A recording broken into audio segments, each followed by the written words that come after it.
ce qui est important de comprendre, c'est que dans notre métier, alors c'est le cas d'Equinix, on a à peu près 70% de nos clients qui sont multi-sites, multi-pays. Donc le principe de standardisation, il est très important.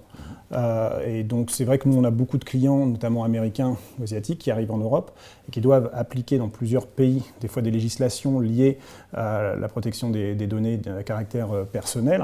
Et là, je pense que cette législation-là est plutôt bienvenue d'un point de vue business.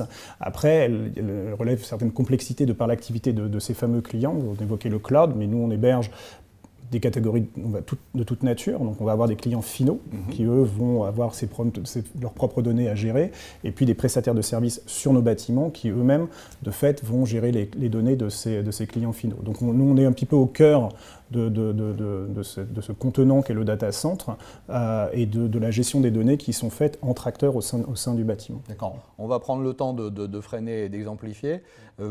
À quel moment commence et à quel moment s'arrête votre responsabilité, et en particulier autour du sujet qui nous réunit aujourd'hui, la donnée ou la donnée finale de votre client utilisateur? Alors nous, on va considérer dans notre métier deux types de données. On va distinguer les données liées au contact de nos clients qui vont rentrer et sortir du bâtiment. Donc on est sur une dimension de sécurité physique. Nous, on héberge les équipements de nos clients, donc il faut bien que nos clients ainsi que leurs prestataires, ou voire leurs clients même, internes, puissent rentrer et sortir du bâtiment.